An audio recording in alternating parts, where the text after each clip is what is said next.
Hi hello welcome to Soujanya studios. Uniform saris అన్నమాట. ఇప్పుడు బాగా అడుగుతున్నారు కదా, సింగిల్ కలర్ ఉన్నాయి చూపించండి, మేము క్వాంటిటీతో తీసుకుంటామని చెప్పేసి.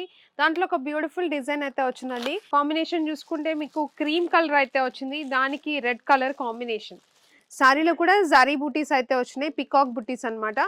అండ్ శారీ డిజైన్ చూసుకుంటే క్రీపర్ టైప్ వచ్చేసి లోటస్ డిజైన్, పిచ్ వై కైండ్ ఆఫ్ డిజైన్ తో హైలైట్ అవుతుంది. సో ఇది శారీ అండి, గ్యాప్ బార్డర్ అయితే వచ్చింది. సో ఇది వచ్చేసి శారీకి బ్లౌజ్ అయితే ఇలా వస్తుంది. అండ్ దీనికి పళ్ళు పార్ట్ వచ్చేసి మంచిగా కలంకారీ డిజైన్ అయితే పళ్ళు వచ్చింది. సో ఇది వచ్చేసి పళ్ళు పార్ట్. సో బార్డర్ చూసుకుంటే గ్యాప్ బార్డర్ అయితే వస్తుంది, జరీ వర్క్ అన్నమాట. మొత్తం కూడా పికాక్ బార్డర్ అయితే హైలైట్ అవుతుంది. So sorry all over look అంతా. సారీ ప్రైస్ వచ్చేసి జస్ట్ 550 రూపీస్ అండి. ఇది క్వాంటిటీ అయితే రైట్ నౌ అవైలబుల్ ఉంది. సో ఈ క్వాంటిటీ ఉన్నంత వరకు ఈ ఆఫర్ అనేది నడుస్తుంది అనమాట. సో త్వరగా గ్రాప్ చేసుకోండి. Just 550 rupees. వెబ్సైట్లో కానీ వాట్సాప్లో కానీ బుక్ చేసుకోవచ్చు. స్టోర్లో కూడా మేము ఇస్తాము, బట్ స్టాక్ ఉన్నంత వరకే ఇవ్వగలం. సో పళ్ళు బ్యూటిఫుల్ లుక్ అయితే ఉంటుంది. త్వరగా గ్రాప్ చేసుకోండి. బెస్ట్ ఆఫర్లో ఈ సంక్రాంతికి ఇస్తున్నాం.